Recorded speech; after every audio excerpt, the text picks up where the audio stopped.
So a lot of the content on here is about the question of whether you should upgrade to new cameras and upgrade to new lenses. Will you notice the difference between a basic camera and an expensive one? Will your clients notice, or will just your bank account notice? A lot of people say it's not worth it. I think it is. I was super excited to get my first fast prime, and that was the 50mm f1.4 EF, and I was determined to shoot everything wide open on it no matter what. Now, I was a jobbing news photographer at the time, and the reality of that lens was it couldn't handle professional use at all. The initial cost of the lens was about £300, but the autofocus died and died and died, and every time it was a £200 repair.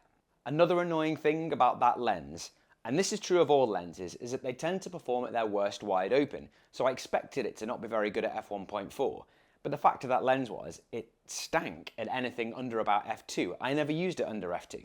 Now the third time the autofocus died on this thing, I'm looking at spending a total of £600 repairing a £300 lens. So really, it's a £900 lens now, and it's not a £300 lens. So instead of spending that extra £200, I just went for the L version instead. Now the 50L was £1,000, but it took years and years of abuse, it never needed repair, and it never broke a sweat. It wasn't amazing wide open, but it was usable. The fact is, this expensive lens did more or less what it was expected to do, and after I bought it, it didn't cost me a penny. I also finally had a lens that would do what I wanted the original one to do, which is deliver nice portraits at around f1.6. Another good thing is that I knew it would actually work. There's nothing like going on a job, bringing out a lens and wondering if it's going to work that day. Having your gear fail on you on a job just looks bad.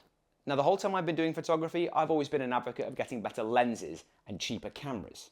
That was definitely true until mirrorless cameras came along. I do portraits and lifestyle work, so everything I do involves people. Before I had an R5, I had a 5D Mark IV, which was a great camera, but then the R5 has the eye detect autofocus, which snaps onto the eyes and never lets go, and it makes the job so easy.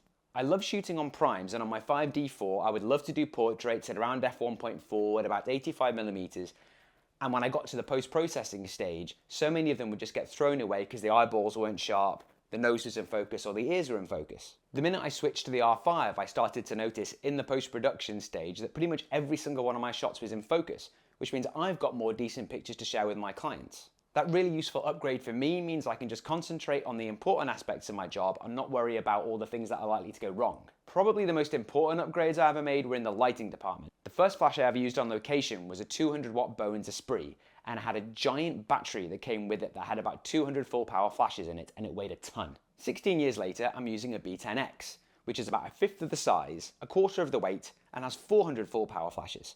I can fit 2 of these in my bag plus batteries quite easily now, and shoots are just far less physical effort, which means, again, I can just concentrate on doing what I want to do.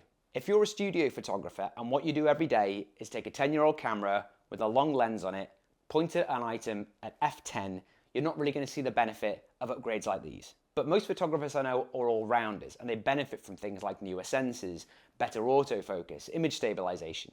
But then a final question, does better gear make you a better photographer? Well, if you go on a job knowing you've got to overshoot because your gear isn't consistent, if your gear fails on the job, or you're on location and your flashes run out of juice halfway through, then it's fair to say maybe your gear is getting in your way. So no, equipment doesn't make you better, but bad equipment can definitely make you worse. So if you genuinely feel like your gear is holding you back, buy something better. As usual, thanks for watching. I'll see you in the comments section.